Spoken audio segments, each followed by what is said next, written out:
அனைவருக்கும் இனிய வணக்கங்கள். அரசு போட்டித் தேர்வுக்கு பயின்று கொண்டிருக்கும் மாணவர்களுக்காக இன்றைய பாடப்பகுதிகளில்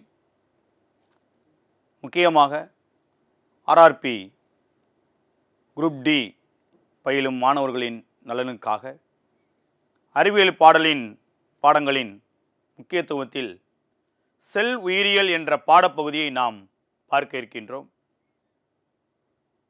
தேர்வுகளில் அதிகமாக கேட்கப்படக்கூடிய பகுதிகளில் இதுவும் ஒன்றாக அமைகிறது.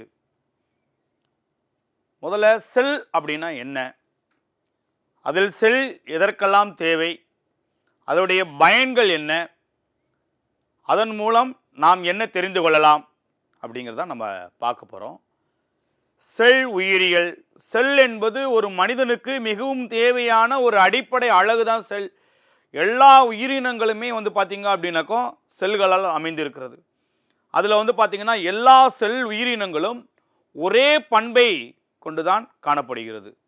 அது ஒரு செல் உயிரினமாக இருந்தாலும் சரி அல்லது பல செல் உயிரினங்களாக இருந்தாலும் சரி, அவை அனைத்துமே பார்த்திங்க அப்படின்னாக்கோ ஒரே வகையான பண்புகளை கொண்டவையாக இருக்கின்றது. எல்லா உயிரினங்களும் ஒரே பண்புகளை கொண்டு எல்லா செயலை செய்யணுமோ அந்த மொத்த எல்லா செல்களும் சேர்ந்து ஒரே செயலை செய்கின்றது. அதற்கு பேர் தான் செல். இந்த செல்லை கண்டறிந்தவர் யார் அப்படின்னு பார்த்தீங்க அப்படின்னாக்கோ இங்கிலாந்து நாட்டை சேர்ந்த அறிவியல் அறிஞரான ராபர்ட் குக் என்பவர் தான். அவர் ஒரு கணித அறிஞர் மற்றும் மிகப்பெரிய கண்டுபிடிப்பாளர். அவர் தான் முதல்ல பார்த்தீங்க அப்படின்னாக்கோ செல்லை கண்டறிந்தார். இந்த செல்லை பார்த்தீங்க அப்படின்னாக்கோ வெறும் கண்களால் நம்ம என்ன செய்ய முடியாது அப்படின்னாக்கோ பார்க்க முடியாது. அப்புறம் எப்படி தான் சார் பார்க்கறது? அவர் பயன்படுத்திய ஒரு சாதாரண நுண்ணோக்கியின் மூலமாக இதை நம்ம பார்க்க முடியாது. அவர் உருவாக்கிய ஒரு கூட்டு நுண்ணோக்கியின் மூலமாக மட்டும்தான் இதை பார்க்க முடியுது. இந்த கூட்டு நுண்ணோக்கி பார்த்தீங்க அப்படின்னாக்கோ ஒரு ஒளி இருக்குது அப்படின்னாக்கோ நீர் லென்ஸ் இருக்குனாக்கோ பிரகாசமாக எரியிற மாதிரி ஒரு ஒளியானது மிகப்பெரிய பல மடங்கு தெரியக்கூடியதாக நமக்கு தெரியும் வண்ணம் அவர் ஒரு கூட்டு நுண்ணோக்கியின் மூலம் மட்டும்தான் இந்த செல்லுங்கிறத பார்க்க முடிஞ்சு. சாதாரண கண்களாலும் பார்க்க முடியல, நுண்ணோக்கியின் வழியாகவும் பார்க்க முடியல. ஸோ கூட்டு நுண்ணோக்கியின் மூலம் மட்டுமே இந்த செல்லை நம்ம பார்க்க முடியுது. இந்த செல்லுக்கான ஒரு சில விளக்கங்கள் இதுக்கு பார்த்தீங்க அப்படின்னா, செல்லை பற்றி 1665ஆம் ஆண்டு மைக்ரோகிராமியா என்ற நூலில் பார்த்தீங்க அப்படின்னாக்கா இந்த செல்களை பற்றி ஒரு சில கருத்துக்கள் கூறியிருக்கிறாங்க. ஒரு செல் உருவாகணும் என்றால் செல்லிலிருந்து திசுக்கள் உருவாகிறது, திசுக்கள்லேருந்து பார்த்தீங்கன்னா உறுப்புகள் உருவாகிறது, உறுப்பிலிருந்து உறுப்பு மண்டலங்கள் உருவாகிறது அப்படிங்கிறத ஒரு கோர்வையாக சொல்லியிருக்கிறாங்க. ஸோ செல்களிலிருந்து திசுக்கள் உருவாகின்றது. இந்த செல் என்ற சொல் பார்த்தீங்க அப்படின்னாக்கோ லத்தீன் மொழி சொல். லத்தீனில் என்ன மொழின்னு சொல்கிறாங்க அப்படின்னா செல்லுலா என்பதற்கு தமிழில் என்ன அர்த்தம் அப்படின்னாக்கோ அறை என்பது பொருள். அறை என்பது பொருளை விளக்கப்படும். இப்போ செல் இருக்குது அப்படின்னாக்கோ பல செல்கள் ஒன்றாக சேர்ந்தா தான் திசுக்களை உருவாக்க முடியும். ஒவ்வொரு திசுக்களும் சேர்ந்து தான் உறுப்புகளை உருவாக்கும். ஒவ்வொரு உறுப்புகளும் சேர்ந்து உறுப்பு மண்டலத்தை உருவாக்கும். உறுப்பு மண்டலங்கள் அனைத்தும் உயிரினத்தினுடைய பல்வேறு வழிகளை செய்கின்ற. எக்ஸாம்பிள், மனிதனுடைய உடல் எடுத்துக்கோங்க. கண்கள் இருக்கிறது, காது இருக்குது, வாய் இருக்குது, கைகள் இருக்கின்றன, கால்கள் இருக்கின்றன, உள்ள நரம்பு மண்டலங்கள் இருக்கின்றது, இதயம் இருக்கின்றது. ஒவ்வொன்றும் ஒவ்வொரு உறுப்பு மண்டலங்களும் ஒவ்வொரு வேலைகளை செய்து அதற்கான பணிகளை செய்து முடிக்கிறது. ஸோ இப்போ பாருங்க, ஒரு செல் உருவாகக்கூடிய விதங்களை பாருங்க. ஒரு செல்லானது ஒரு திசுக்களாக உருவாகின்றது, திசுவானது உறுப்புகளாக உருவாகின்றது. இந்த உறுப்புகள் அனைத்தும் ஒன்று சேர்ந்து உறுப்பு மண்டலங்களை உருவாக்குகின்றது. இந்த உறுப்பு மண்டலங்கள் அனைத்தும் ஒன்று சேர்ந்து உயிரினம் என்ற மனித உயிரினம் என்ற உடல் அமைப்பை கொண்ட ஒரு முழுமையான மனித தோற்றத்தை உருவாக்கக்கூடிய தன்மையாக இருக்கின்றது. இப்போ நம்ம ஒவ்வொரு கண்டென்ட்டாக பார்க்க போகிறோம். உயிரினம் எப்படி உருவாகுது, உறுப்பு மண்டலம் எப்படி உருவாகுது, உறுப்புகள் எப்படி உருவாகின்றன, திசுக்கள் எப்படி உருவாகின்றன, செல் எப்படி உருவாகுதுன்னு நம்ம பார்க்க போகிறோம். முதல்ல செல். ஒரு மனிதனுடைய உயிரினங்களின் அடிப்படை அமைப்பு பார்த்தீங்க அப்படின்னாக்கோ செல். இந்த செல் எதுக்காக யூஸ் ஆகுது அப்படின்னாக்கோ உயிரினங்களுடைய ஸ்ட்ரக்சர். மனிதன் என்றால் அவனுடைய உடல் அமைப்பு, தாவரங்கள் என்றால் அதனுடைய அமைப்பு, அதை உருவாக்குவதற்கு மிகப்பெரிய செயல்பாடு வந்து பார்த்தீங்கன்னாக்கா செல்களுடைய செயல்பாடாக அமைஞ்சிருந்திருக்கு. இந்த செல்கள் அனைத்தும் ஒன்று சேர்ந்து திசுக்களாக மாறுகின்றது. ஒரு திசு என்பது குறிப்பிட்ட செயல்களை செய்வதற்காக உருவாக்க செல்களின் குழுவாகும். இந்த திசு ஒரு செல் இருக்குனாக்கா ஒரு வேலையை செய்யறதுக்காக உருவாக்கப்பட்ட திசுக்களாகும். திசுக்கள் ஒரே வடிவிலோ அல்லது பல்வேறு வடிவங்களோ செல்லை கொண்டு பொதுவான பணிகளை செய்து முடிக்கும். ஒரு செல்லு ஒரு திசு வந்து பார்த்தீங்கன்னாக்கா ஒரு டாஸ்கையோ அல்லது பல டாஸ்களையோ பல திசுக்கள் ஒன்று சேர்ந்து ஆனால் ஒரே ஒரு வேலையை தான் செய்து முடிக்கக்கூடியதாக இருக்கின்றது. இப்போ மனிதன் மற்றும் பிற விலங்குகளில் பாருங்க என்னென்ன திசுக்கள் காணப்படுது. நரம்பு திசு, எபிதீலிய திசு, இணைப்பு திசு மற்றும் தசை திசுக்கள் இதெல்லாம் வந்து பார்த்தீங்கன்னாக்கா இந்த திசுக்கள் மூலமாக தான் உருவாகின்றது.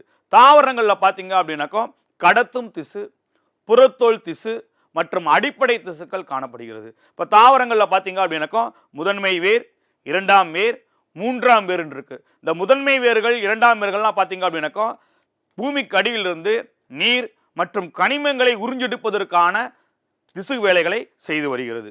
இந்த திசுக்கள் அனைத்தும் ஒன்று சேர்ந்து உறுப்புகளை உருவாக்கின்றது. வெவ்வேறு திசுக்களின் தொகுப்பானது தான் ஒரு குறிப்பிட்ட செயல் அல்லது செயல்களை செய்யக்கூடிய அமைப்பாக அதாவது உறுப்புகளாக மாறுகின்றது. இப்போ மனித உடல்ல பார்த்தீங்க அப்படின்னா வயிறு, கண், இதயம், நுரையீரல் போன்ற உறுப்புகள் இருக்கு. இப்போ இதே எக்ஸாம்பிள் அப்படியே எடுத்துங்க. தாவரங்களுக்கு எடுத்துக்கோங்க. தாவரங்கள் இலைகள், தண்டு, வேர் போன்ற உறுப்புகளை கொண்டிருக்கின்றது. இது மாதிரி தான் பார்த்தீங்க அப்படின்னாக்கா வெவ்வேறு வகை திசுக்களால் உருவாக்கப்பட்டவை தான் வந்து பார்த்தீங்கன்னாக்கா இந்த உறுப்பு. இந்த உறுப்புகள் அனைத்தும் ஒன்று சேர்ந்து பல்வகையான உறுப்புகள் அனைத்தும் ஒன்று சேர்ந்து உறுப்பு மண்டலங்களாக மாறுகிறது. பார்த்தீங்கன்னா இப்போ எக்ஸாம்பிள் ஒரு மனிதன் சுவாச மண்டலம் உருவாகணும்னா என்னெல்லாம் தேவை? ஒரு குறிப்பிட்ட தனி செயல்படக்கூடியவையாக இருக்கக்கூடியவை. சுவாச மண்டலத்தில் நாசி துவாரங்கள், நாசி அறைகள், காற்று குழாய் மற்றும் நுரையீரல் போன்ற பொருட்கள் இருந்தால் மட்டும்தான் ஒரு மனுஷன் வந்து பார்த்தீங்க அப்படின்னாக்கா சுவாசித்தல் என்ற செயல்பாடை வந்து பார்த்தீங்கன்னாக்கா செயல் முடியும். இதே இது தாவரங்களில் பாருங்க. தாவரங்களில் முதன்மை வேர், இரண்டாம் வேர் மற்றும் மூன்றாம் வேர் ஆகியவை இருக்கின்றது. இந்த மூன்று சேர்ந்தால் மட்டும்தான் நீர், கனிமம் போன்றவற்றை தாவரத்துக்கு நிலத்திலிருந்து எடுத்து கொடுக்கக்கூடிய ஒரு மிகப்பெரிய சக்தியாக இருக்கின்றது. ஒரு உறுப்புகள் அனைத்தும் ஒன்று சேர்ந்து உறுப்பு மண்டலங்களை உருவாக்கும். இந்த உறுப்பு மண்டலங்கள் அனைத்தும் ஒன்று சேர்ந்து தான் ஒரு உயிரினங்களை உருவாக்கும். உயிரினங்களின் உடலின் பல வகையான உடல் உறுப்புகள் ஒன்றிணைந்து பணிகளை மேற்கொண்டவை. எக்ஸாம்பிள் பாருங்களேன். சுவாச மண்டலம், சீரண மண்டலம், கழிவு நீக்க மண்டலம், இரத்த ஓட்ட மண்டலம், இந்த மாதிரி பல மண்டலங்கள் உயிரினங்களில் காணப்படுகிறது. நான் தான் சொன்னேன், செல்கள் அனைத்தும் ஒன்றிணைந்து திசுக்களாக மாறுகிறது. திசுக்கள் அனைத்தும் ஒன்றிணைந்து உறுப்புகளாக மாறுகிறது. அனைத்து உறுப்புகளும் ஒன்று சேர்ந்து உறுப்பு மண்டலங்களாக மாறுகிறது. அனைத்து உறுப்பு மண்டலங்களும் ஒன்று சேர்ந்து ஒரு மனிதனுடைய முழு அமைப்பை முழுமையான மண்டல செயல்பாடுகளை கொண்ட ஒரு உயிரினமாக உயிரெடுக்கிறது. இப்ப செல் நம்ம பார்த்தோம். ஒவ்வொரு செல்லும் வெவ்வேறு வகையான அளவில் இருக்குது. ஒரு செல் உயிரினங்கள் இருக்கிறது, பல செல் உயிரினங்கள் இருக்கிறது. ஒவ்வொரு செல்லும் வேறுபட்ட அளவில் காணப்படும். இப்போ பார்க்குறீங்க அப்படின்னா எக்ஸாம்பிள் ஒரு மைக்ரோமீட்டரிலிருந்து பல சென்டிமீட்டர் அளவு கொண்ட செல்லினுடைய அளவாக காணப்படுகிறது. இவை பொதுவாக மிகச்சிறியனாய் இருப்பதால் நான் முன்னாடியே சொன்னேன், வெறும் கண்களால் இதை காண இயலாது. இவற்றினை கூட்டு நுண்ணோக்கியின் மூலம் மட்டுமே வந்து பார்த்தீங்க அப்படின்னா பார்க்க முடியும். பாக்டீரியாவை விட மிக மிக சிறியவை ஒரு செல்லால் ஆன செல்கள். இவை 0.1 முதல் 0.5 மைக்ரோமீட்டர் வரையிலான அளவிலான செல் அளவை காணப்படுகிறது. இதற்கு மாறா பார்த்தீங்கன்னு வச்சுக்கோங்க, ஒரு செல்லால் ஆன நெருப்புக்கோழி முட்டையானது அதனுடைய விட்டத்தை பார்த்தீங்க அப்படின்னாக்கோ 170 மில்லிமீட்டர் விட்டம் கொண்டதாக இருக்கும். ஆனால் இதை கண்களால் காண முடியும். நல்லா புரிஞ்சுக்கோங்க, பாக்டீரியாவை விட மிக சிறியானது செல்லு. அது ஒரு செல் உயிர்களை நம் கண்களால் காண முடியாது. ஆனால் மாறாக நெருப்புக்கோழியின் முட்டையானது 70 மில்லிமீட்டர் விட்டம் கொண்டது. ஆனால் அதை நாம் கண்களால் காண முடியும். நமது உடல்ல நரம்பு செல்லானது மிக நீளமான செல்லாக காணப்படுகிறது. நரம்பு செல் நம்ம உடம்புல வந்து பார்த்தீங்கன்னாக்கா நரம்பு செல் வந்து பார்த்தீங்கன்னாக்கா மிக நீளமாக காணப்படுது. செல்லினோட வடிவத்தை பாருங்க. நரம்பு செல்களாக இருக்கிறது, இரத்த சிவப்பணு செல்களாக இருக்கிறது, தசை செல்களாக இருக்கிறது. ஒவ்வொரு செல்களும் வெவ்வேறு வடிவங்களில் செல்லினுடைய வடிவத்தில் காணப்படுது. இப்போ செல் அளவை பாருங்க. வைரஸ்ல பார்த்தீங்கன்னா மிகச்சிறியது. அடுத்து பாக்டீரியா செல்ல, அடுத்து தாவர செல்ல, மனிதனின் கருமுட்டை செல், தவளை முட்டையை பாருங்க, கோழி முட்டையை பாருங்க, நெருப்பு கோழி முட்டையை பாருங்க. நம்ம சொன்ன 0.1 மைக்ரோமீட்டர்ல இருந்து 1 சென்டிமீட்டர் கொண்டது. ஆனா கோழி முட்டைக்கு வந்து பாத்தீங்க அப்படின்னா 170 மில்லிமீட்டர் செல் அளவுகளை கொண்டது நம்ம பார்த்துருக்கோம். செல்லுடைய அளவுகள் சிறியதிலிருந்து, வைரஸ்ல இருந்து, பாக்டீரியால இருந்து, தாவரத்திலிருந்து, மனித கரு முட்டை செல்லிருந்து, தவளையின் முட்டையிலிருந்து, கோழி முட்டையிலிருந்து, நெருப்பு கோழி முட்டை வரை மிகப்பெரிய அளவு செல்களை கொண்டவையாக இவை அமைகின்றன. இப்போ செல்களோட எண்ணிக்கையை பாருங்க. இப்போ ஒரு செல் உயிரினங்களாக இருந்தாலும் சரி, பல செல் உயிரினங்களாக இருந்தாலும் சரி, எல்லாமே அந்தந்த உடல் அமைப்புக்கு ஏற்றாபடி செல்களுடைய எண்ணிக்கை காணப்படும். செல்களின் எண்ணிக்கைனா என்ன சொல்றாங்க அவனுக்கும், உயிரினத்திற்கு உயிரினம் மாறுபடும். ஒவ்வொரு விலங்குகளுக்கு தனியாக இருக்கும், தாவரங்களுக்கு வேற செல்கள் காணப்படும். உயிரினங்கள் ஒரு செல் கொண்டு ஒரு செல் உயிரினமாக இருக்கலாம், அல்லது பல செல்கள் கொண்டு 100 மில்லியன் அளவு இருக்கக்கூடிய பல செல் உயிரினமாக இருக்கலாம். இப்போ எடுத்துக்காட்டாக பாக்டீரியா, அமீபா, கிளாமிடாமோனஸ் மற்றும் ஈஸ்ட் இவெல்லாம் பார்த்தீங்க அப்படின்னாக்கும் ஒரு செல் உயிரினமாகும்.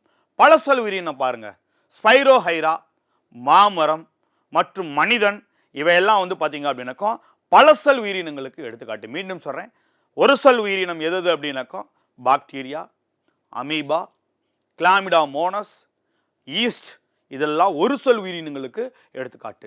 பல செல் உயிரிகளுக்கு ஸ்பைரோஹைரா, மாமரம், மனிதன் இவையெல்லாம் பல செல் உயிரினங்களுக்கு எடுத்துக்காட்டாக அமைகின்றது. இப்போ எக்ஸாம்பிள், மனிதனுடைய உடலில் தோராயமாக எத்தனை செல்கள் இருக்கலாம் அப்படின்னாக்கா 3.7 × 10⁻13 அளவு இருக்கலாம். நல்லா புரிஞ்சுக்கோங்க. இந்த கொஸ்டின் ரொம்ப ரிப்பீட்டடாக கேட்கக்கூடிய கொஸ்டினாக இருக்கலாம்.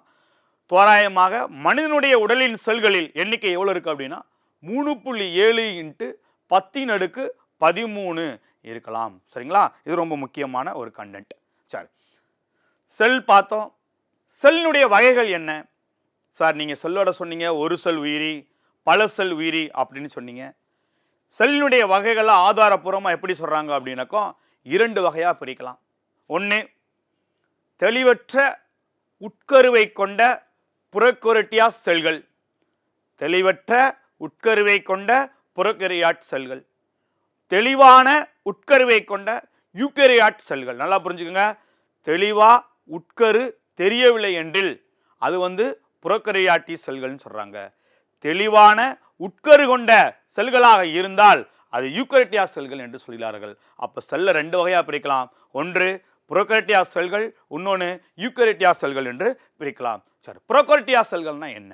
பாக்டீரியா போன்ற ஒரு நுண்ணுயிரிகள் செல் புரோகேரியா செல்கள் காணப்படுகிறது. ஒரு சின்ன உயிரியில் வந்து பார்த்தீங்கன்னாக்கா ஒரு செல் உயிரினங்களில் காணப்படுகிறதுன்னு சொல்கிறாங்க. இப்போ இந்த புரோகேரியா செல்களில் வந்து எப்படி இருக்கும் அப்படின்னாக்கா உட்கரு இருக்காது, உட்கரு ஜவ்வு காணப்படும். உட்கரு ஜவ்வை வெளியில் வந்து பார்த்தீங்கன்னா வெளி ஜவ்வு காணப்படும். உள்ளே வந்து பார்த்தீங்கன்னா உட்கருக்கு பதிலாக வந்து பார்த்தீங்க அப்படின்னாக்கா நியூக்ளியாய்டு காணப்படும். கசை இலைகள்லாம் இருக்கும். இது புரோகேரியா செல்லினுடைய அமைப்பு. எடுத்துக்காட்டு வந்து பார்த்தீங்க அப்படின்னாக்கா எக்ஸேரிக்சியா கோலை பாக்டீரியா, ஒரு பாக்டீரியாவை தான் எடுத்துக்காட்டாக சொல்கிறாங்க. எக்ஸேரிசியா கோலை பாக்டீரியாவை தான் எடுத்துக்காட்டாக சொல்கிறாங்க. இது பார்த்தீங்க அப்படின்னா நம்ம முன்னாடியே சொன்னோம், புரோகேரியா செல்களுக்கு தெளிவற்ற உட்கரு இருக்கும். உட்கரு தெளிவாக இருக்காது. அதுக்கு பதில் என்ன சார் இருக்குது? நியூக்ளியாய்டு என்று அழைக்கப்படும். அதான் நான் முன்னாடியே சொன்னேன். நியூக்ளியாய்டு என்பது ஒரு திரவ அமைப்பை கொண்டதாக இருக்கும். இந்த செல்களை சுற்றிலும் ஜவ்வு காணப்படுவதில்லை. என்ன காணப்படல? உட்கரு ஜவ்வு காணப்படாது. அது வெளியே உட்கரு சுற்றி ஜவ்வுகள் காணப்படுவதில்லை. இப்பகுதிகளில் முதலான உருவான செல் என்ன அப்படின்னாக்கா புரோகேரியா செல்கள் தான் உருவாகும். இதனுடைய நீளம் எவ்வளோ சார் அப்படின்னு வந்து பார்த்தீங்கன்னா 0.003 மைக்ரோமீட்டர் முதல் 2.0 மைக்ரோமீட்டர் வரையிலான விட்டம் கொண்டது. திரும்பி சொல்கிறேன், இதனுடைய நீளம் 0.003 மைக்ரோமீட்டர் முதல் 2.0 மைக்ரோமீட்டர் வரையிலான விட்டம்.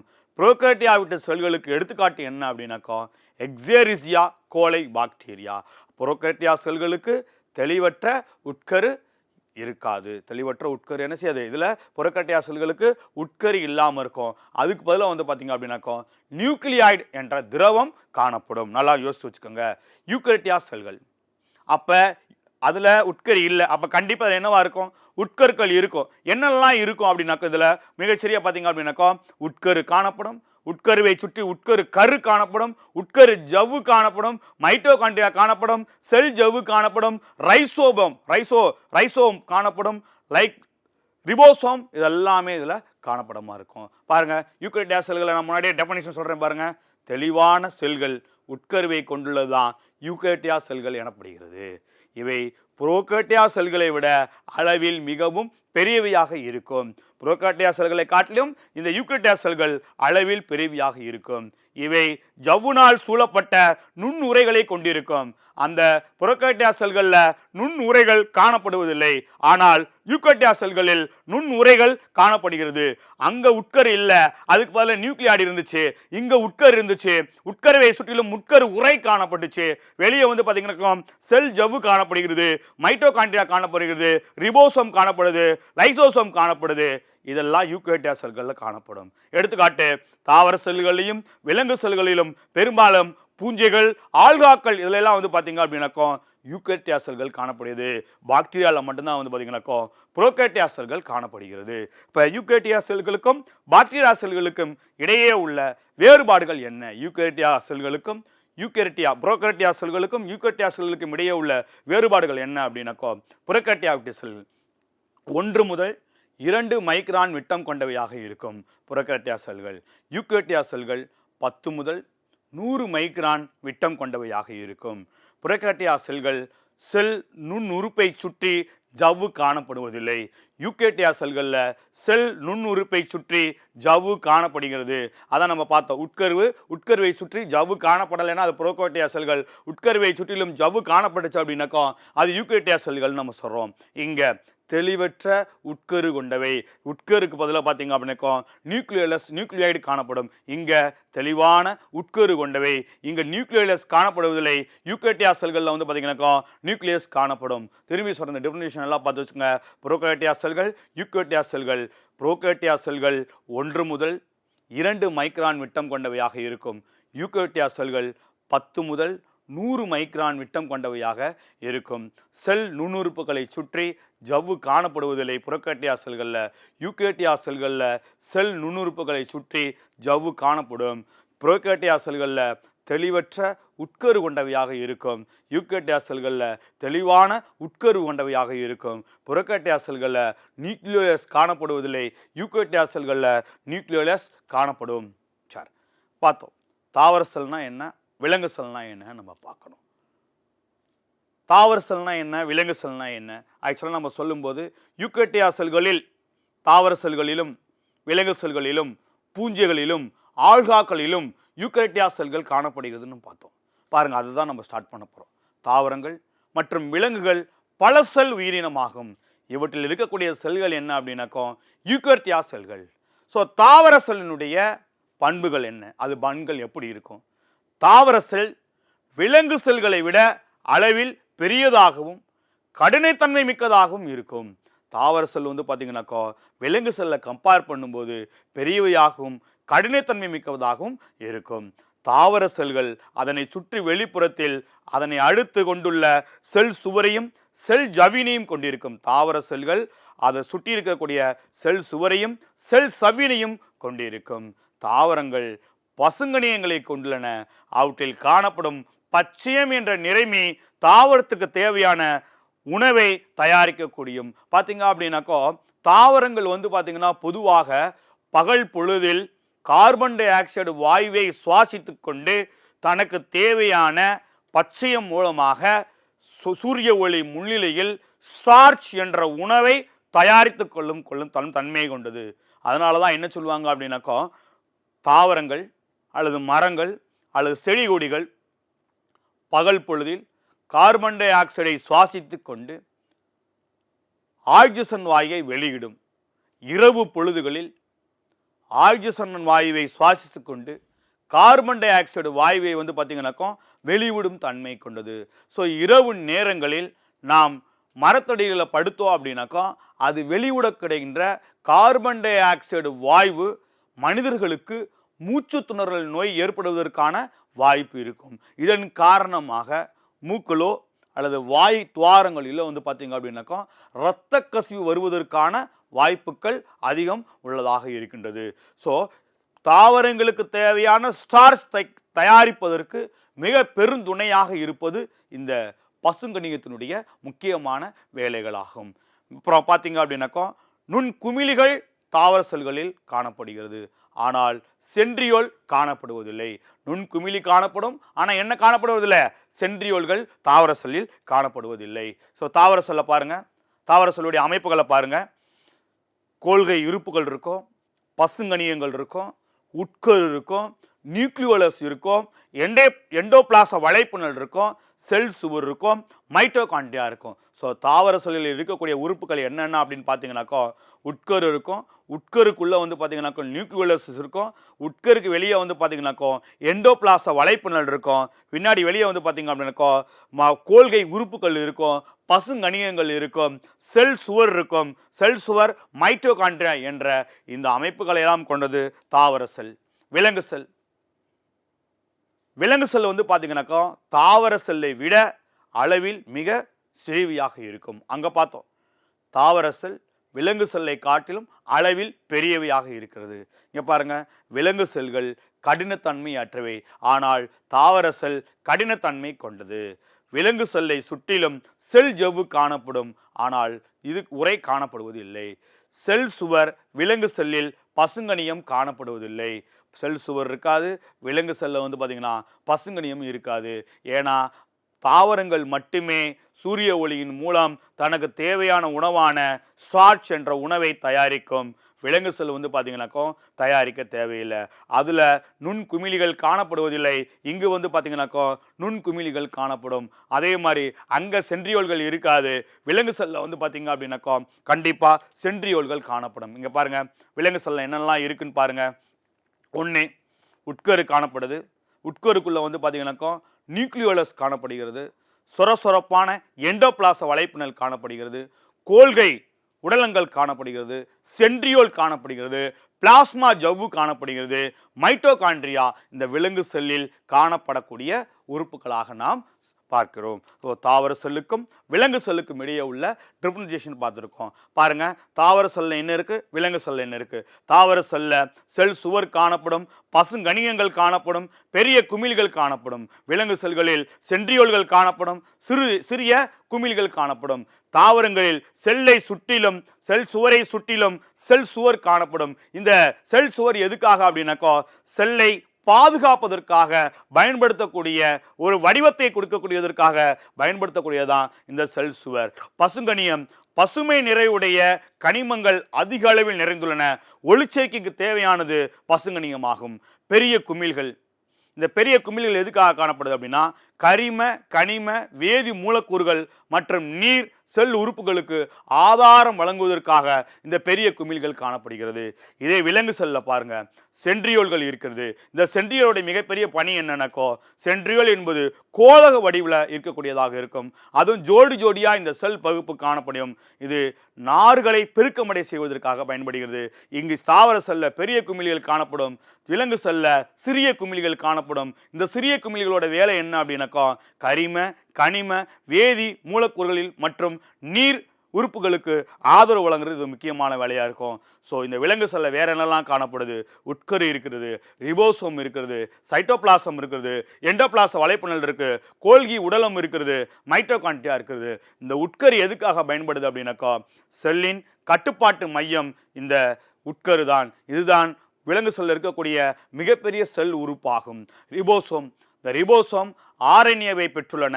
புரோட்டீன்கள் மற்றும் பாலிபெப்டைடுகளை ஒன்றிணைப்பதற்காக இந்த ரிபோசோம்கள் பயன்படுகிறது. சைட்டோபிளாசம், சைட்டோபிளாசம் என்பது செல் ஜவ்வை உள்ளடக்கியது. உட்கருவை தவிர செல்லின் அனைத்து பகுதிகளிலும் இந்த சைட்டோபிளாசம் காணப்படும். எண்டோபிளாச வலைப்பின்னல், எண்டோபிளாச வலைப்பின்னல் தட்டையான அல்லது குழாய் போன்ற பைப்புகளால் உருவாக்கப்பட்ட உட்புற ஜவ்வு போன்ற பகுதியே வந்து பார்த்தீங்கன்னாக்கா ரைபோசோம்கள். இது புரதை சேர்க்கைக்கு ரொம்ப அதிகமாக யூஸ்ஃபுல்லாக இருக்கிறது. கோல்கை உறுப்பு அல்லது கோல்கி உடலம்னு சொல்லுவாங்க. ஒன்றின் மேல் ஒன்று அடுக்கி வைக்கப்பட்ட சுரப்பி குழலுடன் அமைந்துள்ள கோல்கி உறுப்புகள் நொதிகளை சுரந்து செல் இடைவெளிக்கு இதை கட்டுப்படுத்துறதுக்காக பயன்படுத்துகிறாங்க. மைட்டோகாண்ட்ரியா வந்து பார்த்தீங்க அப்படின்னாக்கா ஒரு செல் சுவாச உறுப்பு. இவை செல்லுக்கு அடினோயின் ட்ரைபாஸ்பேட் என்ற மூலக்கூறினை வழங்குகிறது. இது செல்லில் சக்தியை வழங்குவது. செல்லின் சாற்றல் மையம் என்று மைட்டோகாண்ட்ரியா சொல்றாங்க. ஸோ இப்போ தாவர செல்ல என்ன இருக்கு, விலங்கு செல்ல என்ன இருக்கு, தாவர செல்லுக்கும் விலங்கு செல்லுக்கும் இடையே உள்ள வேறுபாடுகளை பற்றி நம்ம பார்த்துருக்கோம். செல் அமைப்பு, இந்த செல்ல என்னெல்லாம் இருக்குங்கிறத ஃபுல் பிரீஃபாக நம்ம இப்போ பார்க்க போகிறோம். அனைத்து செல்களுமே வந்து பார்த்திங்கன்னா பொதுவான ஒரு பேசிக்கான அமைப்பை கொண்டிருக்கும். ஒன் செல்லு ஜவ்வு, ரெண்டாவது சைட்டோபிளாசம், மூன்றாவது உட்கரு. ஆனால் தாவரங்களுக்கும் விலங்குகளுக்கும் தனித்தனி சிறப்பு காணப்படும். இப்போ நம்ம செல் ஜவ்வு, விலங்கு செல்லினை சுற்றி எல்லையாக இருப்பது பிளாஸ்மா ஜவ்வு அல்லது செல் ஜவ்வு என்று அழைக்கப்படுகிறது. இந்த செல் சுவரை காப்பாற்றுவது செல்லை தாங்குபவர் அல்லது காப்பாளர் என்று இந்த செல் ஜவ்வை வந்து சொல்லுவாங்க. நம்ம வந்து பார்த்திங்கன்னாக்கா விலங்கு செல்களில் செல் ஜவ்வு வந்து இருக்குது. பாதுகாப்பு அரணாகவும் ஒழுங்கற்ற வடிவத்தையும் கொண்டிருக்கின்றது. அதே சமயத்தில் தாவர செல்ல ஒழுங்கான திடமான வடிவத்தை கொண்டது இந்த செல் ஜவ்வு. தாவர செல்லில் செல் சவ்விற்கு வெளியே சுற்றி கூடுதல் அடுக்குகளை கொண்டிருக்கின்றன. தாவர செல்ல செல் ஜவ்விற்கு வெளியே கூடுதல் அடுக்கை பெற்றிருக்கின்றன.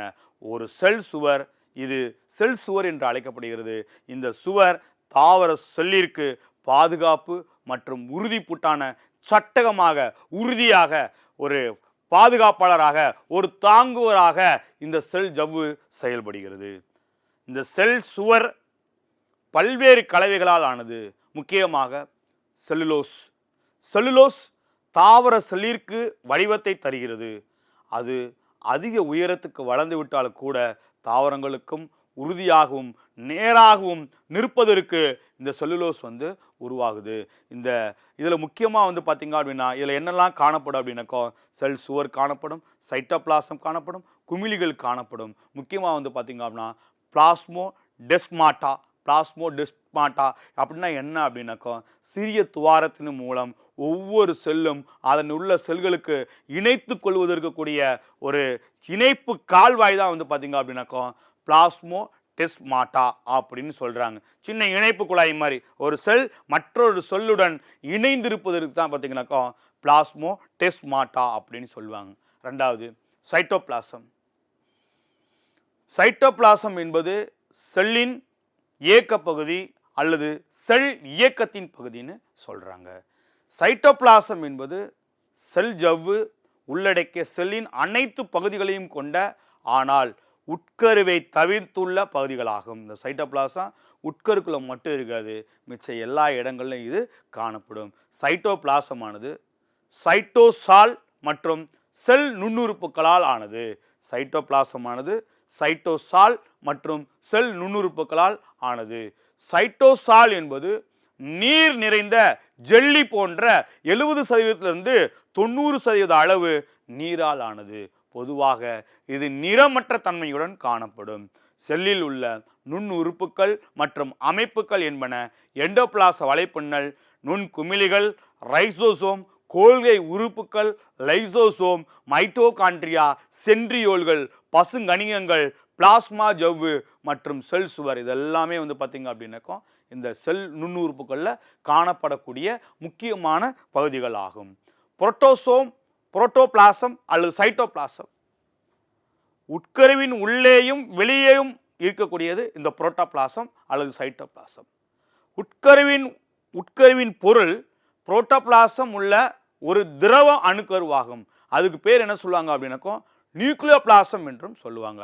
உட்கருக்கு வெளியே இருக்கக்கூடியதுக்கு வந்து பார்த்தீங்கன்னாக்கா சைட்டோபிளாசம் சொல்கிறாங்க. நல்லா புரிஞ்சுங்க, புரோட்டோபிளாசம் மற்றும் சைட்டோபிளாசம்.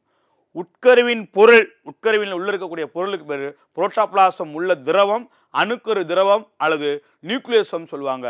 உட்கருக்கு வெளியே உள்ள சைட்டோபிளாசம், வெளியே இருக்கிறதுக்கு பேருக்கு பார்த்தீங்கன்னாக்கா சைட்டோபிளாசம்னு சொல்லுவாங்க. அடுத்தது மைட்டோகாண்ட்ரியா. சைட்டோபிளாசத்துக்குள்ள காணப்படக்கூடிய மிகப்பெரிய உறுப்பு என்னன்னாக்கா மைட்டோகாண்ட்ரியா.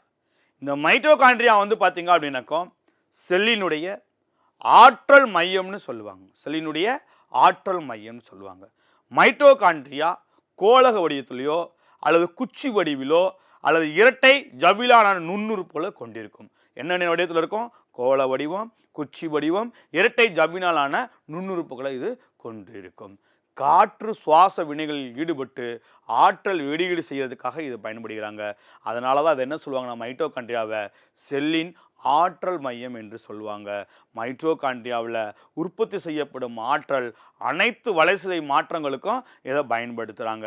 முக்கியமாக வந்து பார்த்திங்கனாக்கா அந்த மைட்டோகாண்ட்ரியாவில் வந்து பார்த்திங்கனாக்கா ஏடிபி நொதிகள், போரான், துகள்கள், மைட்டோகாண்ட்ரியா, நியூக்ளியோசோம், ரிபோசோம் இதெல்லாமே செல் சுவர் இருக்கும். வெளியே எல்லாமே வந்து பார்த்திங்கன்னா இந்த மைட்டோகாண்ட்ரியாவில் காணப்படும். இந்த மைட்டோகாண்ட்ரியாவுடைய முக்கியமான பணிகள் என்ன?